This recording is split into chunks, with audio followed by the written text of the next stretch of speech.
Good morning to all sports fans out there. And I saw some NBA games, and I'll just do a few. I didn't see the Spurs and the Pacers play, but San Antonio won that game, beating the Pacers. I don't know what the score was, but the Pacers, they lost a number of games, and they seem to be struggling offensively a little bit, which means that if they lose, Miami is Miami's probably in first place because they won their game last night against the Toronto Raptors. I mean, Toronto was leading throughout, but then it seems that LeBron James found a way to score. Well, the likes of Dwayne Wade. So the Pacers are going to have to really work at it in order to catch the Heat. But enough of the basketball. Enough of the sports stats or something or scores. Because I really want to talk. What I came here to talk about is Kobe Bryant. Now, as you all know, Kobe Bryant got a bit of a backlash for making a comment about Trayvon Martin on Twitter, and I just want to say something a little bit about that. Um, I have to say that Kobe Bryant, I think it was a kind of a coward move for him to not say anything, not to say much about Trayvon Martin. He was saying that he should get all the facts straight, but how could he get the facts straight? I mean, Trayvon Martin didn't do anything wrong. He had no weapons on him. George Zimmerman just went out and shot this kid, a grown man shooting a 17-year-old boy in cold blood.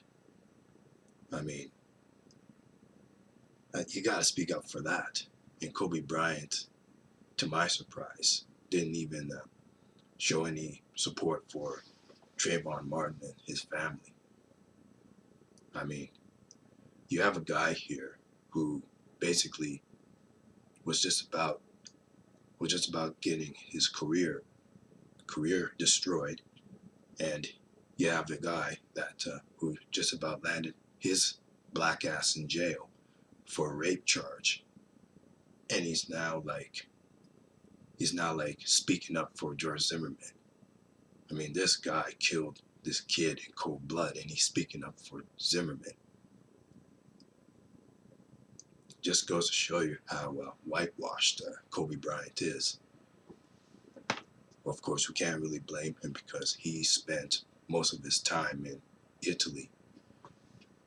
Italy, they're for the white people, and they have this they have the white supremacist attitude, just like the Americans and Canadians. I mean, Italy is run by white supremacy, just as the United States and Canada, they're run by white supremacy and racism. So I can't really blame Kobe Bryant for speaking up, saying something negative about Trayvon Martin. And this goes for a whole lot of black athletes, who refuse to speak up on issues about race and how race affects them.